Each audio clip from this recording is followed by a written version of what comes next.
বাংলাদেশকে আবার ভিক্ষুকের জাতি করে দেওয়া, এটাই বোধহয় এদের পিছনে ষড়যন্ত্র।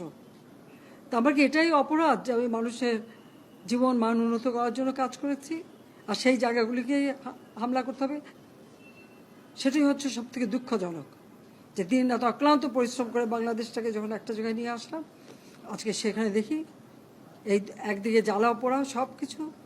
ঠিক যে প্রতিষ্ঠানগুলি মানুষের সেবা দেয়, আজকে মেট্রো রেলে চড়ে মানুষ কত অল্প সময়ের মধ্যে সময় বাঁচিয়ে কর্মস্থলে পৌঁছাতে পারতো, আবার ফিরতে পারতো।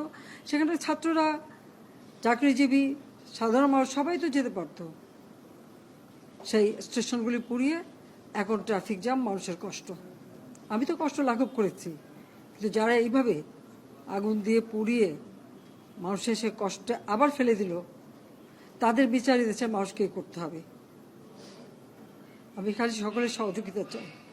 আর এইভাবে মায়ের কোল খালি হোক এটা আমি চাই না, কারণ আমি তো বাবা মা সব হারিয়েছি। আমি তো জানি হারাবার ব্যথা কত কষ্ট, কিন্তু সেই কষ্ট বুকে নিয়ে তো ফিরে আসতে এদেশের মানুষের জন্য।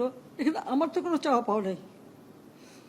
আমি তো আমাদের ছেলে মেয়ের জন্য কিছু করিনি, শুধু তাদের লেখাপড়া, নিজেরাই চাকরি করছে, নিজেরাই পড়েছে। আমি কতটুকু করতে পেরেছি, কিন্তু আমি দেশের মানুষের জন্য করেছি। আজকে অন্তত মানুষের ভাত কাপড়ের ব্যবস্থা, চিকিৎসার ব্যবস্থা, তাদের কাজের সংস্থা সবই তো করে দিচ্ছিলাম। যখন আমরা এক উন্নয়নশীল দেশে মর্যাদা পেলাম, তখনই এই তাণ্ডব করে ঠিক যে জায়গাগুলি মানুষের সেবা করবে সেই জায়গাগুলিতেই আঘাত। শিক্ষা প্রতিষ্ঠানে হল ভেঙে দেওয়া।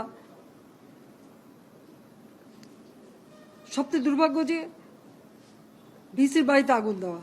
এর আগেও একবার ঢাকা ইউনিভার্সিটিতে ভিসির বাড়িতে আগুন দিয়েছিল, আপনাদের মনে আছে। রংপুরে সেখানে আগুন দিয়েছে। ময়মনসিংহ কৃষি বিশ্ববিদ্যালয় থেকে শুরু করে বিভিন্ন জায়গায় এই তাণ্ডব চালিয়েছে। রাজশাহীতে এই তাণ্ডব চালিয়েছে। বিশ্ববিদ্যালয়গুলিতে সেশন জট ছিল। আমি সরকার আসার পর থেকে কোনো সেশন জট নাই। লেখাপড়ার মান উন্নত করা, যাতে এখান থেকে পড়ে আবার বিদেশেও পড়তে হবে, সেই ব্যবস্থাও করে দিয়েছি। কিন্তু তারপরেও কোটা সংস্কার আন্দোলন, কোটা তো আমি বাতিলই করে দিয়েছি। আমি আহ্বান করেছিলাম যে একটু ধৈর্য ধরো, হাইকোর্টের শুনানি হবে, হাইকোর্ট যে রায় দেয়। না, তারপরেও এই আন্দোলন হবে। আজকে এই যে এতগুলি মানুষের জীবনের ক্ষতি হলো, এতগুলি পরিবার ক্ষতি হলো, এর দায় দায়িত্ব কাদের? আমি দেশবাসীর কাছে সেই আহ্বান জানাবো যে এই ধরনের ধ্বংসযজ্ঞের জন্য এই দেশকে নিয়ে আর কেউ চালাতে না পারে। আমি সকলের সাহায্য চাই। আর আমি চাই না এভাবে মায়ের কোল খালি হোক, আর এভাবে মানুষ অসহায় হয়ে পড়ুক। তা আমার কি এটাই অপরাধ যে আমি মানুষের জীবন মান উন্নত করার জন্য কাজ করেছি, আর সেই জায়গাগুলিকে হামলা করতে হবে? কোভিড-19-এর সময় যেখানে আমরা সব থেকে ভালোভাবে মানুষের চিকিৎসা দিতে পেরেছি, সেই কোভিড হাসপাতাল, সেখানেও আগুন দিয়েছে। এটা কি ধরনের খেলা? যাক, আমি আর কিছু বলতে পারি না। আমি যে এগুলি